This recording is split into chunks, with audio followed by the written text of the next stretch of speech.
सत्ता को देखा है, समझते हैं कि सत्ता में क्या होता है।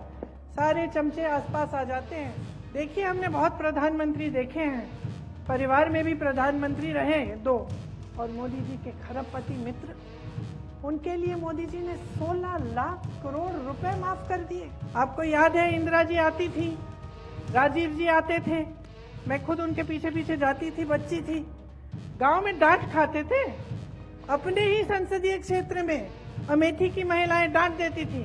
मैं छोटे से छोटे आदिवासी गांव में जाती हूँ, छोटे से छोटे घर में मुझे एक महिला मिलती है, बूढ़ी सी, बताती है कि मैंने आपके लिए, आपकी दादी जी के लिए मैंने खीर बनाई थी। और मुझे खुद ताज्जुब होता है कि दादी जी उस जमाने पे पहुंची कैसे।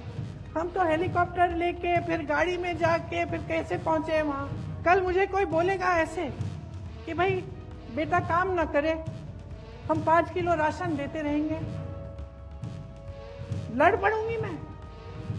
क्योंकि हम सब चाहते हैं कि हमारे बच्चे बड़े हों, काम करें, रोजगार करें, कमाई करें, भविष्य उनका उज्जवल रहे। आज कुछ काम करें, कल प्रमोट होके कुछ और करें, कुछ बड़ा करके दिखाएं।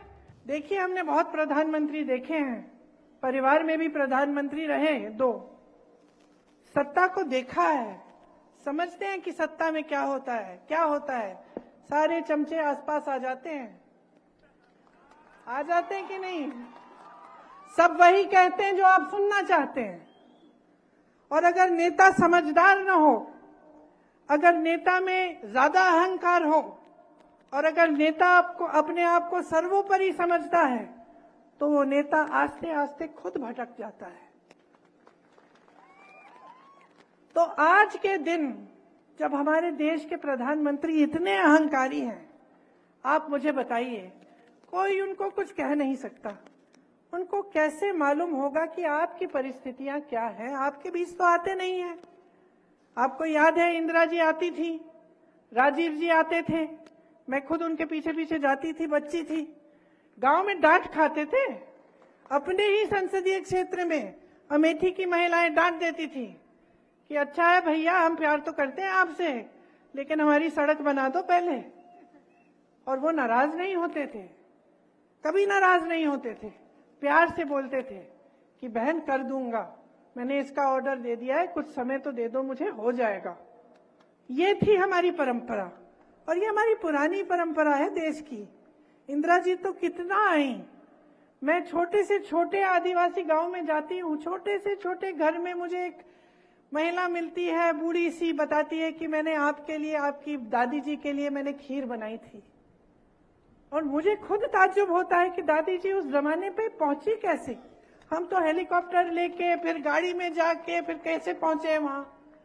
वो कैसे आती थी जब वो साधन ही नहीं थे उस समय इतने, लेकिन वो पहुंचती थी, क्योंकि यही हमारे देश की परंपरा रही है। अहंकार की परंपरा नहीं रही है। हमारे देश की जो परंपरा है, महात्मा गांधी जी से लेकर सारे नेताओं की, वो यही रही है कि जनता सर्वोपरि है, कि इस देश का किसान सर्वोपरि है। आज किसान को देखिए, आंदोलन करता है, दिल्ली आकर लाखों किसान बैठते हैं सर्दी में, उनकी बिजली काटी जाती है, पानी काटा जाता है, मोदी जी घर से नहीं निकलते, पूछते नहीं हैं। 600 किसान शहीद हो जाते हैं। कुछ किसानों को एक भाजपा का मंत्री कुचल देता है अपनी जीप के नीचे, मोदी जी फिर भी कुछ नहीं कहते हैं, सुनवाई ही नहीं होती। वो कानून तब बदले जाते हैं, तब वापस लिए जाते हैं जब चुनाव आने लगता है। बस चुनाव की परवाह है बहनों और भाइयों, सत्ता की परवाह है, आपकी परवाह नहीं है। मैं गई हूं ऐसे किसानों के घरों में। यूपी में ललितपुर में किसान के घर गई थी, बेटी रो रही थी, आंसू रुक ही नहीं रहे थे। पिता ने 1 लाख रुपए के लिए आत्महत्या कर ली।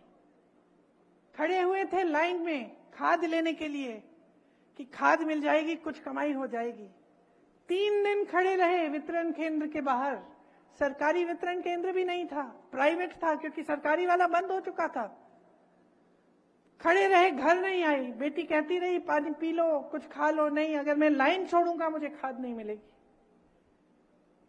घर आते हैं, कुछ नहीं मिला, घर आते हैं आत्महत्या कर लेते हैं। दूसरे एक किसान लाइन में ही मर जाते हैं।